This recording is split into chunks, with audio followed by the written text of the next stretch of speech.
You are now listening to Mondays with Mike Martinez. Hey guys, welcome back to another exciting episode of Mondays with Mike. I'm joined by a new friend of mine, Bruce. He is one of the founders of Legendary. You guys probably seen those protein Pop-Tarts. Can we call them that? You can call them anything you want. I call them protein pastries. Yeah. Kellogg's owns Pop-Tarts, but that's cool. Man, I'm so excited and I'm honored. And thank you for taking the time to come out from LA area to join us out here in Inland Empire. Bruce, let's talk about your background a little bit. Where are you originally from and how was your upbringing? A little rural town, 1,000 people population in High Bridge, New Jersey. I was a middle child of 5. Grew up very low class, like poor, just on the borderline of poor. And my dad was an electrical contractor. My mom worked driving a school bus. And I actually had fate fall upon me. I got ran over by a car when I was 7 with a classmate of mine. He died in the accident, and what caused me then a sequence of medical things, but also I was held back a grade in school. So immediately I was labeled as slow and dumb, and I literally failed every class all the way up through high school. Yeah. That's insane. Did you graduate? I had to go to summer school. I failed my final to graduate high school, so I had to go to summer school when all my friends were going off to, go to college and stuff. Did you go to college? No. No college? No college. I went in the Marine Corps. At what age? I didn't go till I was 20, and it was because I always wanted to be a police officer. A boyhood dream. My uncle was a police officer. My neighbor, everyone. I just admired police officers, and I was doing these ride-alongs through high school. The police department loved it. 5-man department, a little tiny hick town. And I got out of high school, and I found myself falling into the workplace of just jobs and working. And I went to the chief one day. I had no intentions of ever leaving that town. And I said, I'm ready to join the police department. I've been out of school for a year. In his own kind words, he said, listen, you're young, dumb, and immature. He didn't call me dumb, but he said, but if you go in the Marine Corps, I'll hire you the day you get out. And that's what caused me to leave my hometown. And when you got out of the Marine Corps, did you go back and pursue that? No, obviously when I got in the when I went in the Marine Corps, I discovered there's a big world out there. Yep. You know when you live somewhere, you think that is your universe? I can only imagine because I'm from LA. Yeah. So I know that there's a big world. And I didn't realize it until I went in the Marine Corps and said, wow. So I didn't go back. Yeah. Where did you end up? I ended up here in LA and a boyhood dream. I joined the LAPD, which was way bigger than I ever thought, a 5-man department. And that was a dream come true. And I think, there's a lot of pros and cons with police work, but it was the most prestigious police department in the world in my mind. My respects for LAPD. My older brother always wanted to be LAPD. He was in the Marine Corps. He retired gunnery sergeant. Oh, wow. Proud of him. He went to Iraq twice. No kidding. And he always wanted to be LAPD, but he ended up becoming a federal officer at the prison in San Diego and then Louisiana. And, that's another It's a story. great career. Yeah. That's a tough job. Yeah. Yeah. So I have a little bit of advantage because I heard your story. We met at an event that we spoke at a few weeks ago. Yeah. About a month ago. Shout out to Latino Solutions for introducing us. Good my dude. boy Santiago. Yeah, he's actually one of my CFO clients in our accounting business. Okay. But great guy. Thanks for connecting us, bro. I appreciate you. So I know a little bit about your story. What happened after LAPD? Because that's not where your story ended. No, while I was a police officer, out of necessity, because the money was okay, but I had 2 young kids, so I started working off duty for a retired police officer who had a protection business. And I took to that because I didn't know what a servant leader meant then, but I knew I was a servant leader. I always liked taking care of other people. I did that in the Marine Corps. Started working for him, and after about 6 months, I was like, I'm going to start my own security business. And I did that, and I always reflect back, a dumb kid from New Jersey, and I was doing a few $1 million a year in protection business by myself. Insane. Yeah. Okay. So this is where I have to pause and ask you because that was your first entrepreneurial experience, right? 100%. How difficult was that? $2 million in revenue. How difficult was that? It was.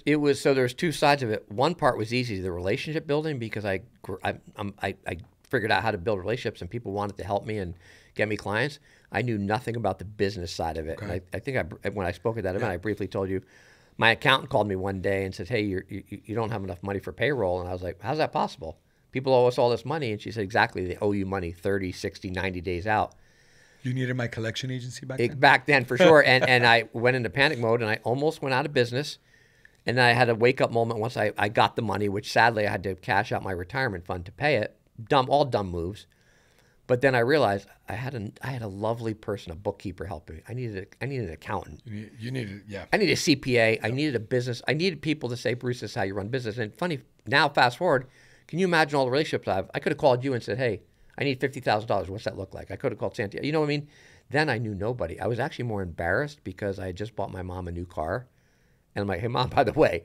So when I talk about how easy it was easy to build relationships. It was hard to run a business.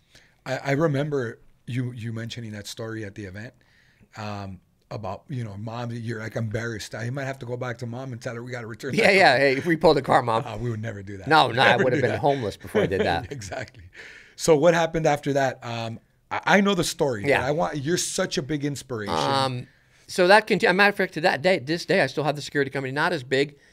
And I have a serendipitous, I call it a serendipitous moment. I'm in the gym one day working out, thinking I'm living the best life ever. I'm got the security business and things are going okay in my life. And I met a woman named Shannon Penna in the gym, and she goes by Quest Creator for a reason.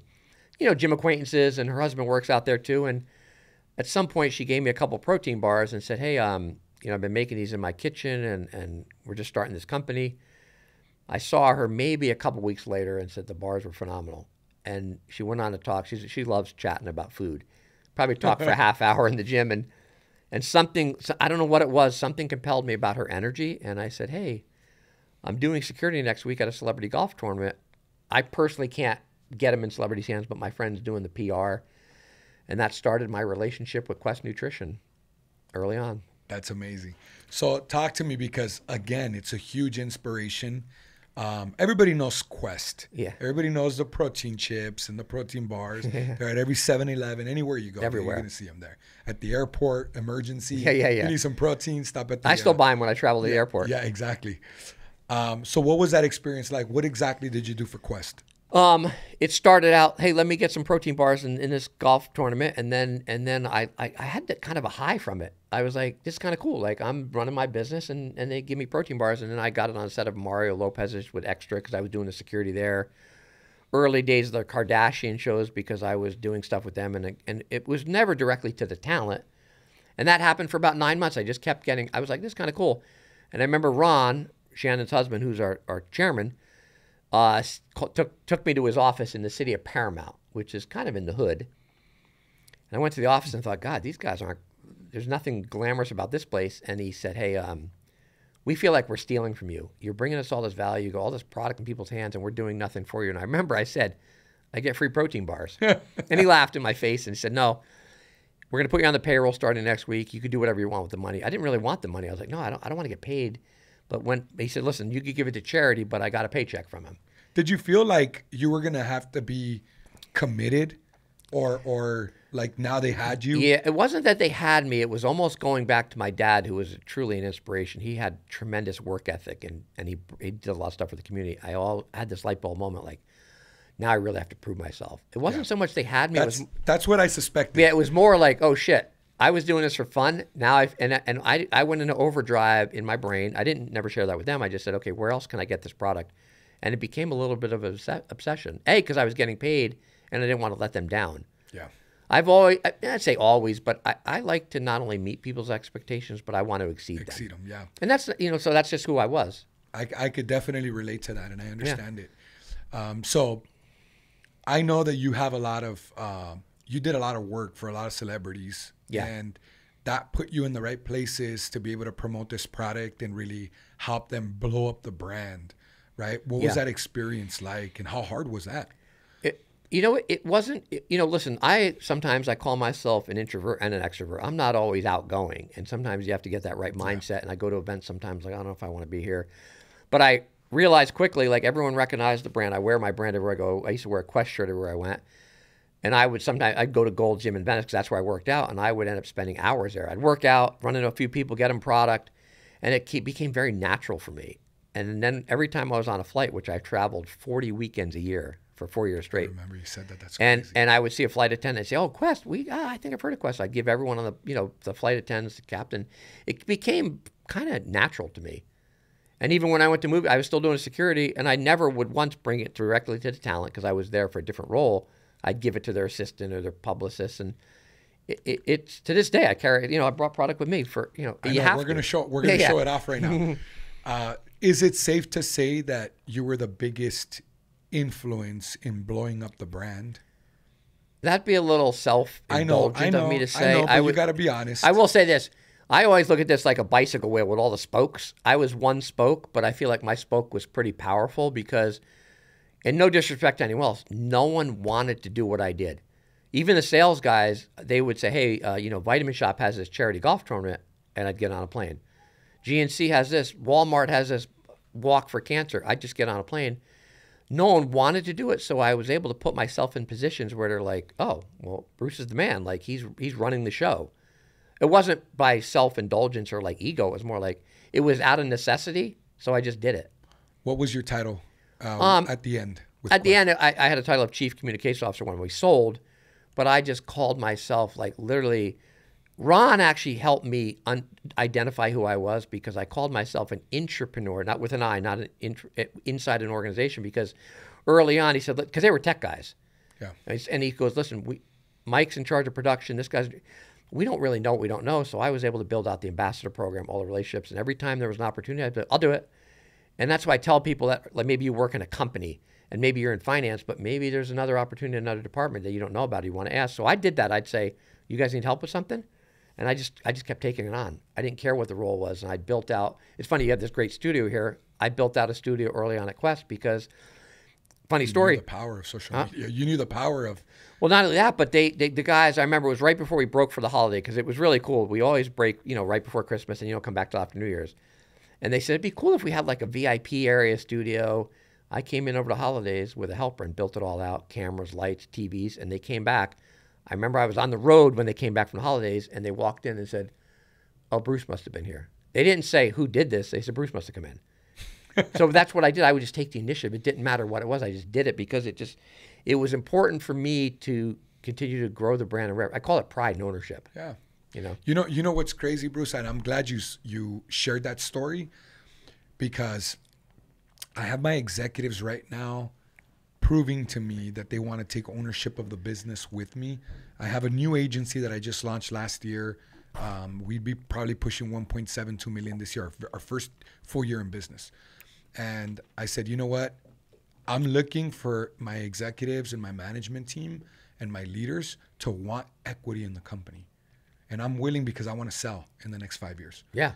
I'm willing to give equity. And some of them are committed 100% and they believe it. Other ones are like, you really expect us to believe you're going to give us equity? And I'm like, not you with that comment because it shows that you're not committed. Yeah. It shows that you don't believe in it. It shows that you don't trust me. And it shows that you're probably not going to earn it, But the ones that are committed, I've already decided to give them equity. Yeah. So what's your opinion on that? And by the way, there was no conversation. So early on, when we had no money, I traveled with one of the owners, and he'd say, "Hey, we're eventually going to sit down at a dinner table and carve up a pie." That's how I described it, money. And then, but there was no promise, there was no handshake, there was nothing in writing. It wasn't until almost the very end they called us in and said, "Hey, we have an equity pool now." But I believed in my mind because my father would say this. I knew if it was all sweat equity for me, but I got it. But my dad would have said, hey, Bruce, remember, you never wrote a check. You didn't start this company. So anything you get, you've earned. And I did. I earned it. But to me, you have to have that mindset. I tell people, just because you don't have it in writing, prove yourself. Show up every day. Show up on weekends. And then the owner's going to be like, God, I can't live without this person. I think an owner will reach the level of success where he can pay out equity. Yeah. When he's developed the character and the person he needs to be. Yeah. In order to have the courage and just the personality to share the equity. Yeah. He won't reach the level of success if he's not prepared to share the success. I think too many people, I hear it now because I'll talk to people and they'll go in for an entry level or a job and say, how much equity am I getting? What? It's almost like the world has shifted to me. It's like you earn it. And no, it's not in writing and I can't promise you anything. I was curious if you got equity over at Quest. Yeah. I knew you did. But it wasn't. But it wasn't like I wasn't like this. I didn't have my hand out because I started sensing. Okay, I'm doing a lot. I know they're going to look out for me, and it wasn't in writing until the end. Yeah, and I think as an owner, me in the position that I'm in as an owner of a business, I'm just looking for that opportunity to show my appreciation that way. Yeah, you want to show the people that have been there. I just told my VP, I said, I need, because these last 2 months, they have not hit their executive targets. We got to do 2.15 million every month. And if we're short, they don't get their executive bonus. Okay. That's kind of their threshold. And they've missed their target the last 2 months. Okay. So I just told my VP, we're going to Egypt. I have a lot of employees in Egypt. Oh, you do? Okay. Yeah, overseas. About maybe 60 of them. Oh, wow. So I throw a Christmas party for them. Oh, cool. So I'm going in December, and I just told my VP, I pulled her aside, and I said, hey, if you hit your executive target this month and next month, I want you to go to Egypt with us in December. I'm taking you. That's cool. All I need you to do is just focus these 2 months. I'm going to Yeah. help you. So I'm just looking for like an opportunity to show my appreciation. That's and I amazing. think that's what the owners did. Yeah. With you. Yeah, for sure. And, you know, I say this really quickly because I traveled so much and people followed me on social media, and I would come back from like an event on Monday and we'd have a marketing meeting and people like, oh my God, Bruce, it's amazing what you're doing. Can I? And people, the employees would always say, hey, what do you got going on? I'd love to come hang out with you at an event. And I would always say, present everyone the same opportunity. You talk about employees. Okay, great. I'm going to be going to San Diego this Saturday for a CrossFit event. You want to join me? It's my boyfriend's birthday. It's my dog's got to get a grooming. Whatever it was, it was always a reason, right? No one ever took advantage of it, but they said they wanted to, right? So that's the difference between, I think, an employee mindset and someone that's like, yeah, what do I need to do to show this company I'm all in? There was one woman who was an intern, and she wasn't even in my department. She came to me one day and said, Bruce, I've been following you on social media. I'd love to join you sometime at an event. I said, well, tomorrow I'm doing this movie premiere. I got to bring product for the cast and crew. She showed up early, helped me, and she showed up again and again and another event. And it's funny, so she left the company, you know, she's an intern, and she's now the CMO at a publicly traded food company. She's rich. She's a multimillionaire. Because of her work ethic, her drive. energy, And yeah. I remember when she texted me saying, hey, thanks for showing me the way. It's kind of crazy. It's like emotional for me. But she showed up mentored her. and never, like, she got it. And so a lot of employees don't get it. To me, it's crazy. Ron and I had this constant conversation. I remember I was with him the other day. He's the founder, you know, and he texted someone and said, hey, are you free to talk? And the guy said, yeah, and it was a Monday. I remember this. And he says, how's Wednesday at 3? He goes, how about now? And I tell people, like, if you have a leader who's like, do you have a moment? You better get off the phone with your wife. You better get off the phone with whatever you're doing. And people have this mind. I have friends of mine who say, are you free on Thursday? I go, what? Like, what about right now? Pick up the phone. They don't have an instant. They're not like, let me get this shit done. Let me make something happen. Let me respond to my founder or owner who needs something immediately. Yeah. Well, I operate off of a calendar. For sure. You know, like I hate to have you waiting for me right now, but I was on a coaching call. No, life It's happens. Scheduled. Yeah, it's scheduled, and but I always like to leave. I'm able to do it because I'm the owner. I'm the CEO. Yeah. I'm able to do it. So is my wife. We leave pockets within our schedule throughout the day, throughout the week. Yeah. During business hours, we leave little pockets. I might say, hey, babe, let's go to lunch real quick to the sushi spot that we like. Yeah, I love that. Right? Or, you know, let's leave early. Let's go get the kids from school and let's take them to eat. Or so I like to leave pockets, but a lot of people are not. We talked about this at the event. A lot of people, when you're on the come up and you're an employee or an entrepreneur, you have to slam your day. You do. You can't. So after 4 o'clock, 5 o'clock, you clock out and you have extra activities going on. Hey, you know what? I'm off at 5, dude. Call me at 5 or I'll call you at 5. Yeah. Or 7 o'clock at night. Yeah, dude, like there's no me time. It's business time 24/7. So let's talk about, you know, Quest ends up selling. Did you take time off? Coming up for 5. No, we didn't take time off. It's coming up on 5 years ago. Over a year before we sold, we had an investment firm. Ron went to the investors and said, hey, I want to start a side hustle. That's the word we use. I just want to start a side hustle.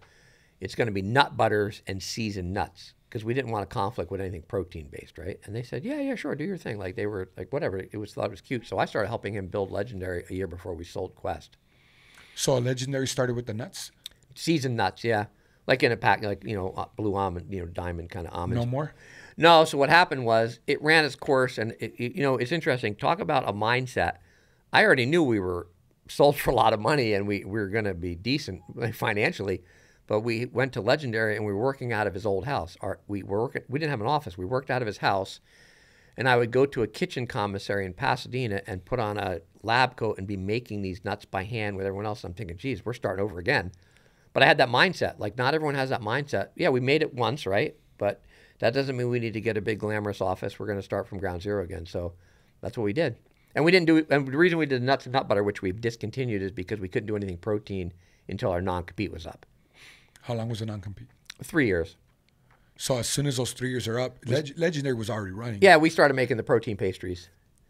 That's okay. That's when you started with that. Yeah. We okay. we just didn't want to have a legal. I think conflict. it's time to show them what we're talking about. Yeah. They know what it is. So This thing is so. I just brought some snacks for you guys, but so. Thank you. But so we started out. Here's the difference between I think Quest and Legendary. If you want to put, Yeah. we made, as you use the word Pop Tart. I can't use that word Pop Tart, but Yeah, but no. protein is we started making relatable foods. So everyone, if you grew up in America, everyone has had a Pop Tart. So we started making protein pastries. And So these are the donuts. The donuts. So the protein pastries are, everybody knows them because they're everywhere. They're everywhere. Like you said, 7-Eleven, airports. I've tried them. Then they're good in the toaster. Yeah, microwave or toaster. Yeah, you microwave them? Yeah, that's the easiest way for me. Yeah. I put them in the toaster Oh, do a you? few times. Yeah, whatever works. But so I say this: Legendary has made more relatable foods: protein pastries, sweet rolls, donuts, chips, Yeah, this is and we have.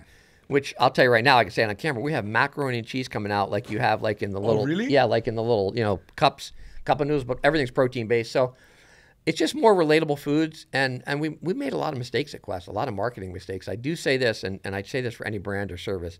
Sometimes keeping things simple instead of being creative is much easier. Like we just get product in people's hands. There's always someone that wants to do something cool, like a Super Bowl commercial or something. Just get product in people's hands. It's no different here. You have a service to provide the service. Don't try and start thinking, I need to be on billboards on the 10 freeway. Maybe you do, I don't know. But but I'm saying is keep your service simple, and people are going to keep coming back. Well, we do telemarketing. Yeah. We do telemarketing. I have my sales, my client relationship managers. They're cold calling dental practices right now. Yeah. We crushed it last year with bail bonds companies, just cold calling and going to conferences and being exhibitors at the conferences. Oh, wow. That's where I'm going this weekend to one of the big ones in Long Beach. Okay. So we're going to network with a lot of dental practice owners and, hopefully do business with them. So talking about Legendary, what's the plan in the next few years? Where do you guys see yourselves going in the next 12, 24 months? So the only difference between what we did at Quest and what we're doing at Legendary, all of us, this is just our philosophy after hanging out with a group of people for all these years, we are all going to be affected by cancer and heart disease. That's just a fact. My family, my dad died of colon cancer, my brother died of brain cancer. We are now selling donuts to cure cancer, as simple as I could say. So we're spending about $6 million a year on cancer research in-house. Everything's in-house at our office. We have our own doctors, our own labs. So I think we're not going anywhere anytime soon because really we want to find answers in these diseases. So it's now become a real purpose and why. The food is obviously paying the bills to do the medical stuff.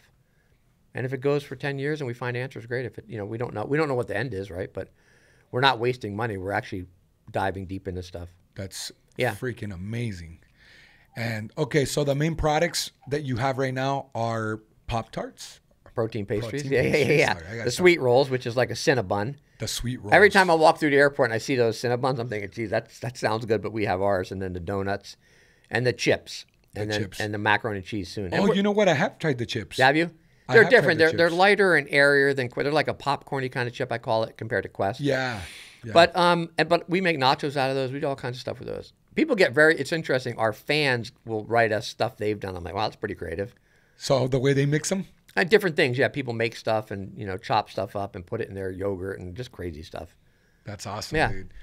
Do you have any advice? And I don't usually ask this question, but you've had so much success in these building these brands.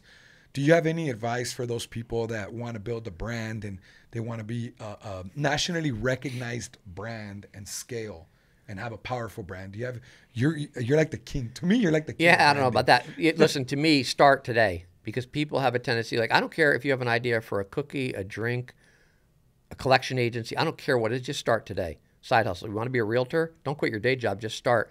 I think people get paralyzed in how simple it could be. I always remind people Shannon was making bars in her kitchen, protein bars in her kitchen, rolling them up like little protein balls and going to boot camps for her girlfriends providing protein. That's where it started. So I always say this.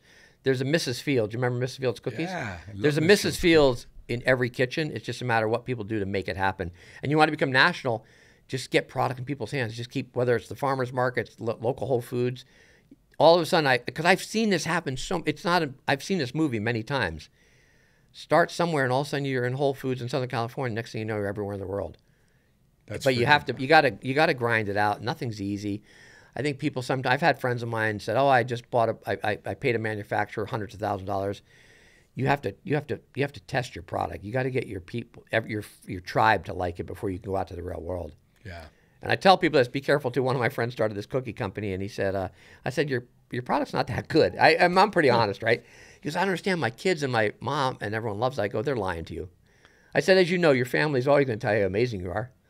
So how did he respond to that? Oh no, we knew each other pretty well. I said, just keep in mind. I said, it's like going to your grandmother's house when she makes lasagna and you really don't like it, but you're still like, oh, it's amazing, right? Yeah, but once you can have strangers say that it's you need strangers to tell you your service or product is good. That's the key thing. Just random people, high school kids, college kids, and then it's like, oh, I'm onto something. Yeah. Don't ask your friends and family because no one's honest.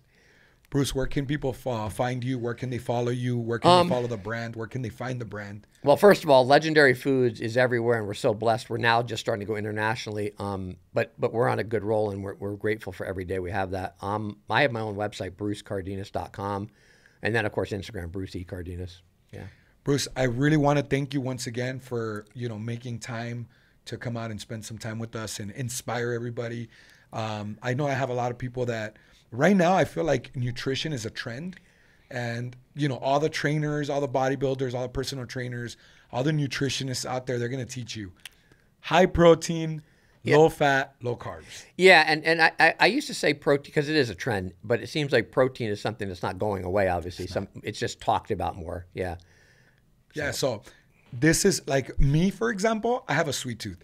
I like bringing people on my show that I do business with. I do business with Legendary.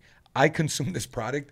I was telling you, I don't know if you remember, I told you at the event, I ordered some pastries, some Legendary pastries from Vitamin Shop. And I only wanted to order like 2 or 3 of them. Yeah. Because I was ordering a bunch of stuff.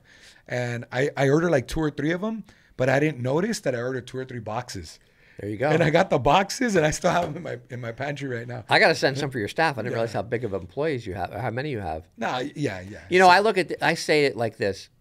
These are healthier options. Yes. Instead of eating a Haagen-Dazs or a Twix, I mean, I normally eat whole food, steak, broccoli, chicken, all that stuff. But this is an option when you're on the go. Like, to me, when I'm in an airport and I'm starving, I'll grab, something like this. Yeah, and same thing that I just did a podcast with my meal prep guy. Shout out to Lean Labs. So I'm Mexican, I'm Hispanic. I like the enchiladas. Oh, of course, tortillas. I like all that stuff, dude. Yeah. So he has healthy options. Like there's a mole enchilada. He does a pizza wrap. Oh, shit. He uses like low-fat mozzarella, chicken breast, and then like sugar-free marinara sauce. Yeah. Low-carb tortilla. Like you said, there's always an option. It's always an alternative. Yeah, and it's interesting because culturally, we are conditioned certain ways, like you're eating and big lasagna and like you said, tortillas. This is just an option. Yeah. But I tell you, at Quest, like people would write us and say, I've lost 30 pounds over the last 5 months by eating Quest bars instead of stuff at night. So it's very rewarding for us. Yeah. So Bruce, the owners of Quest are now the owners of Legendary, or they've been owners? So there was originally 3 founders. They've all left except Ron was the original founder, Shannon's wife, who was the Quest creator, and then it's just Ron now with our team, our small executive team. Got it. And as you know, with business, you learn a lot, right? Yeah. We have many less employees than we did at Quest. I think we got a little too fat. We started thinking we need, you start bringing in people, and you can run a company pretty lean and mean. Yeah, I love that. And efficiently. I love that. Yeah. So thanks again for your time, Bruce. I Thank really you. appreciate it. Guys, make sure you follow him. Make sure you're consuming this product. If you guys are fitness freaks and nutrition junkies, make sure that you're checking out Legendary and supporting their brand. And this is a great option. I had a donut this morning. Before you got here. There you go. But it wasn't this kind. It was I know. kind. Your guy said, hey, you want a donut? And I looked, I said, those don't look like my donuts. But now they're here, so I'll be taking advantage of these. And guys, make sure you subscribe, like, comment. What do you think about the show? What do you think about Legendary?